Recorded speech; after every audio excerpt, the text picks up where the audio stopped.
വിധിയെഴുതാൻ ഡൽഹി ഒരുങ്ങുന്നു.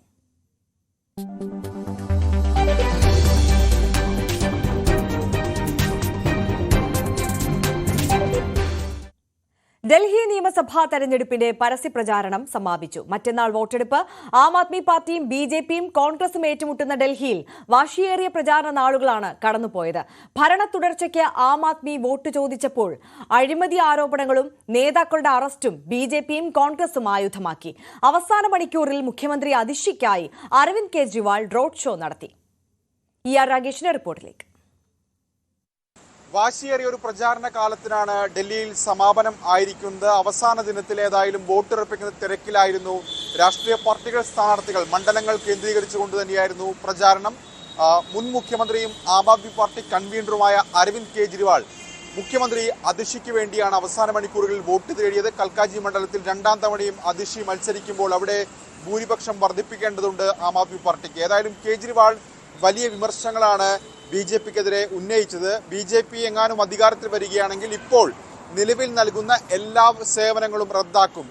സൗജന്യ യാത്ര നിലവിൽ ആം ആദ്മി സർക്കാർ സ്ത്രീകൾക്ക് ബസ്സുകളിൽ നൽകുന്നുണ്ട്, അത് ഒഴിവാക്കും. ഒപ്പം തന്നെ സൗജന്യ വൈദ്യുതിയും വെള്ളവും റദ്ദ് ചെയ്യും, കട്ടാക്കുമെന്നാണ് അരവിന്ദ് കെജ്രിവാൾ പറഞ്ഞിരിക്കുന്നത്. മാത്രവുമല്ല, ഏറ്റവും ഒടുവിലായി കെജ്രിവാൾ ആത്മവിശ്വാസം പ്രകടിപ്പിക്കുന്ന 55 സീറ്റിൽ ആം ആദ്മി പാർട്ടി ജയിക്കുമെന്നാണ്. മാത്രവുമല്ല, സ്ത്രീ വോട്ടർമാർ വീട്ടിലുള്ള മറ്റു പുരുഷന്മാരെയൊക്കെ തന്നെ കാര്യങ്ങൾ ബോധ്യപ്പെടുത്തുകയാണെങ്കിൽ അവർ ഒന്നടങ്കം വോട്ട് ചെയ്താൽ അത് 60 സീറ്റിന് മുകളിലേക്ക് ആം ആദ്മി പാർട്ടിയുടെ പ്രകടനം എത്തിയേക്കാം എന്ന ആത്മവിശ്വാസം കൂടി അരവിന്ദ് കെജ്രിവാൾ പ്രകടിപ്പിക്കുന്നുണ്ട്.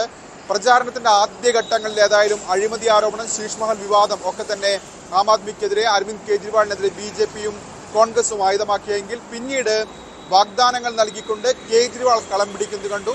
ഏറ്റവും ഒടുവിലായി നികുതി, ആദായ നികുതിയിലെ, കേന്ദ്ര ബജറ്റിലെ ആദായ നികുതിയിലെ ഇളവ്, അത് മധ്യവർഗം കൂടുതലായി ഡൽഹിയിൽ എങ്ങനെ സ്വാധീനിക്കും എന്ന് അറിയേണ്ടതുണ്ട്. ബിജെപി അതിൽ വലിയ പ്രതീക്ഷ വയ്ക്കുന്നുണ്ട്. കാരണം മധ്യവർഗ വോട്ടുകളെ വലിയ ശതമാനം ഡൽഹിയിലുണ്ട്. ഏതാണ്ട് 40% മധ്യവർഗ വോട്ടുകളുണ്ട്. അത് തുണക്കുകയാണെങ്കിൽ അധികാരത്തിൽ തിരിച്ചെത്താം എന്ന പ്രതീക്ഷ ബിജെപിക്കുണ്ട്. അങ്ങനെ ഡൽഹിയിലെ പോരാട്ടം പ്രവചനാതീതമാണെന്ന് തന്നെ ഈ ഘട്ടത്തിൽ പറയാം. കോൺഗ്രസും വലിയ രീതിയിൽ ഇവിടെ തിരിച്ചുവരവിന് ശ്രമം നടക്കുകയും ചെയ്യുന്നുണ്ട്. ഏതായാലും വിവാദങ്ങളുടെ ഒരു പ്രചാരണ കാലഘട്ടത്തിനാണ് സമാപനമായത്.